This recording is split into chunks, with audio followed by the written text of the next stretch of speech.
మీ సంగతి చూస్తాం. ఇప్పుడు తెలుగు రాష్ట్రాల్లో విపక్ష నేతలు తరచుగా చేస్తున్న హెచ్చరికలు ఆ పార్టీ ఈ పార్టీ అని కాదు, మళ్లీ తాము అధికారంలోకి వస్తామని భావిస్తున్న నాయకులంతా కూడా ఇదే ట్రెండ్ ని ఫాలో అవుతున్నారు. ఇంకా చెప్పాలంటే వార్నింగ్స్ వార్ పీక్స్ కు వెళ్ళిపోయింది. రేవంత్ రెడ్డి చెప్తున్నా, ప్రకాష్ రెడ్డి చెప్తున్నా, కాంగ్రెస్ అందరికి చెప్తున్నా, నేను ఓన్లీ సాఫ్ట్వేర్ అనుకుంటున్నారు, నేను హార్డ్వేర్ కూడా.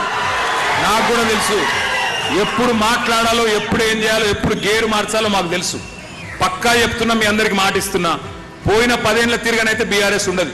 నేను కేసీఆర్ సార్ అంత మంచోని కాదు. ఒక్కొక్క కాంగ్రెస్ వానికి సినిమా చూపెట్టే బాధ్యత నేను తీసుకుంటా. మిమ్మల్ని సతాయించిన ఇడిసిపెట్ట, పారిపోయినా సప్త సముద్రాల అవతల పోయి దాక్కున్నా ఇడిసిపెట్ట, వదిలిపెట్ట. విన్నారుగా, తెలంగాణలో విపక్షంగా ఉన్న బీఆర్ఎస్ వర్కింగ్ ప్రెసిడెంట్ కేటీఆర్ అధికార కాంగ్రెస్ నేతలకు చేసిన తాజా హెచ్చరిక ఇది.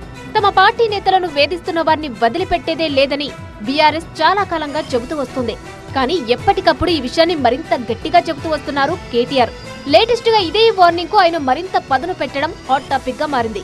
కేటీఆర్ మాత్రమే కాదు, బీఆర్ఎస్ మరో ముఖ్య నేత హరీష్ రావు కూడా సేమ్ టు సేమ్ ఇలాంటి వ్యాఖ్యలే చేస్తున్నారు. రాసిపెట్టు, మన గవర్నమెంట్ రాగానే అన్ని కేసులు తీపిద్దాం.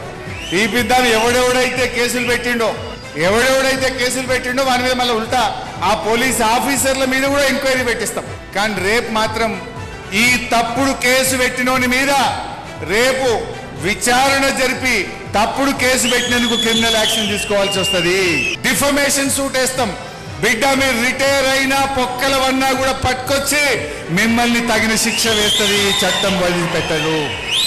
విపక్ష నేతలు అధికారంలో ఉన్న పార్టీలకు, అధికారులకు వార్నింగ్ ఇవ్వడం కొత్తేమి కాదు. అయితే కొన్నాళ్లుగా ఈ ట్రెండ్ బాగా ఎక్కువైంది.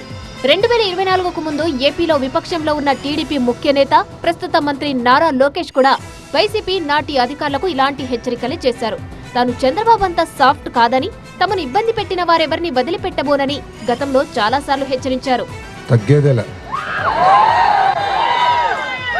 అయా, భయం మన బయటం లేదు. డాష్ డాష్ అన్న ఒకటే చెప్తున్నా, వడ్డీతో కాదు కదా, చక్కెర వడ్డీతో తోలు ఉలుస్తా. ఎక్కడ మోస్తారు? మా దేవుడు అన్న ఎన్టీఆర్లా కాదు నేను, రాముడు చంద్రబాబులా కాదు నేను. మీకు నేను మూర్ఖుడిని, మిమ్మల్ని నేను వదిలిపెట్టాను. టీడీపీ విపక్షంలో ఉండగా ఆ పార్టీ శ్రేణులు, నేతలను వేధించిన నాయకులు, అధికారుల పేర్లను రెడ్ బుక్ లో నోట్ చేసుకోవాలన్నది కూడా లోకేషే. అప్పట్లో లోకేష్ రెడ్ బుక్ ను తాము పట్టించుకోబోమన్న వైసీపీ నేతలు ఇప్పుడు ఏపీలో రెడ్ బుక్ రాజ్యాంగం అమలవుతోందని పదే పదే విమర్శలు చేస్తున్నారు.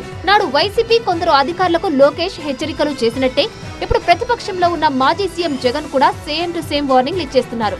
ఇప్పుడు తమ పార్టీ వారిని వేధిస్తున్న వాళ్ళెవరిని తాము అధికారంలోకి వచ్చాక వదిలిపెట్టబోమని, వాళ్ళెక్కడున్నా పట్టుకొచ్చి చట్ట ప్రకారం శిక్షిస్తామని చెబుతున్నారు. ప్రతి పోలీస్ ఆఫీసర్ మీద కూడా ప్రైవేట్ కంప్లైంట్స్ ఫైల్ చేస్తాం. ప్రతి పోలీస్ ఆఫీసర్ మీద ఎవరైతే తప్పులు చేస్తా ఉన్నారో private complaints will be launched. ఎల్లకాలం వీళ్ళ ప్రభుత్వం ఉండదు. గిమిలి అని అంటున్నారు. అధికారం కూడా తొందరగా కూడా పోవచ్చు, లేకపోయినా ఉండేది ఇక 4 ఏళ్లే. దాని తర్వాత మళ్ళీ మా ప్రభుత్వం వస్తుంది. మీరు చేసిన ఇల్లీగల్ యాక్టివిటీస్ని దగ్గరుండి బయటకు తీస్తాం. ఏదో రిటైర్డ్ అయిపోయి వెళ్ళిపోతారు అనుకుంటున్నారేమో, రిటైర్డ్ అయిపోయినా పిలిపిస్తాం. సప్త సముద్రాల అవతలున్నా కూడా పిలిపిస్తాం. ప్రతి పోలీస్ ఆఫీసర్కు చెప్తా ఉన్నాం, చూస్తూ ఊరుకోం. రాష్ట్రంలో ఎన్నోసార్లు ప్రభుత్వాలు మారాయి, ప్రతిపక్షాలు అధికారంలోకి వచ్చాయి, అధికార పార్టీలు విపక్షాలుగా మారాయి. అయితే తాము అధికారంలోకి వస్తే వేధించిన వారిని వదిలిపెట్టబోమని విపక్ష నేతలు ఇస్తున్న హెచ్చరికల్లో మాత్రం మార్పు లేదనే అభిప్రాయం వ్యక్తమవుతుంది. అయితే ఓడిపోయి నైరాస్యంలో ఉన్న తమ శ్రేణుల్లో ధైర్యం నింపేందుకే నేతలు ఈ రకమైన కామెంట్స్ చేస్తున్నారనే వాదన కూడా ఉంది. ఏదేమైనా తెలుగు రాష్ట్రాల్లో కొనసాగుతున్న ఈ వార్నింగ్ ట్రెండ్స్ రాబోయే రోజుల్లో ఎలాంటి పరిణామాలకు దారి తీస్తాయో చూడాలి.